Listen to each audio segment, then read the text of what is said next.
You are Locked On Tar Heels, your daily podcast on the UNC Tar Heels. Part of the Locked On Podcast Network, your team every day. I'd like to introduce you to a brand new segment on our show. This is A Moment with Maggie. Sitting to my right, your left as you're watching, is my dear wife, Maggie Shade. Maggie, welcome to the show. It's great to have you here. Good to finally be asked. Honestly, it's been a long time coming, and I apologies to all of you from hoarding her and not letting her on yet. Maggie, on Tuesday evening, you sat beside me as we watched the North Carolina Tar Heels take on the University of Connecticut Huskies inside Madison Square Garden. You have thoughts on this game, and I'd love for you to share them with all the people in the first ever Moment with Maggie.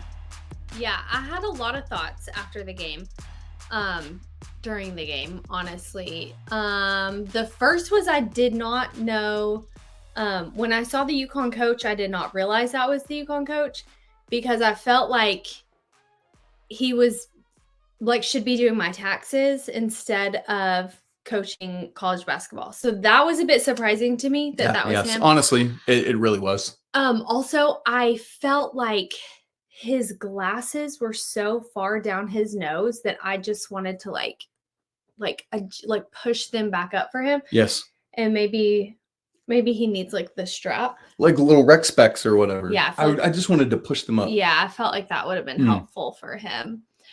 Honestly, I know it was not a great game for you, not your favorite to watch. Honestly. But I feel like, I mean, we've been married for almost 15 years. A number of years, yeah. Is it really almost 15? It will be August. Yikes. Wow, that's We're a long old. Time. But in that time, I have obviously watched a lot of college basketball, and I'll be honest, I have not heard when I've heard about UConn basketball, it was usually not the men. It was the women. Heard a lot about UConn women's basketball. So as rough as the game was that night, I was a little proud that and I don't know, maybe they have been good and I haven't heard, but usually I just think of the women's team.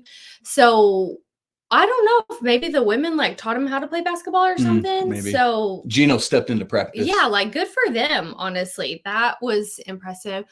Did you know that the UConn men's team has won 5 of the last 25 national championships?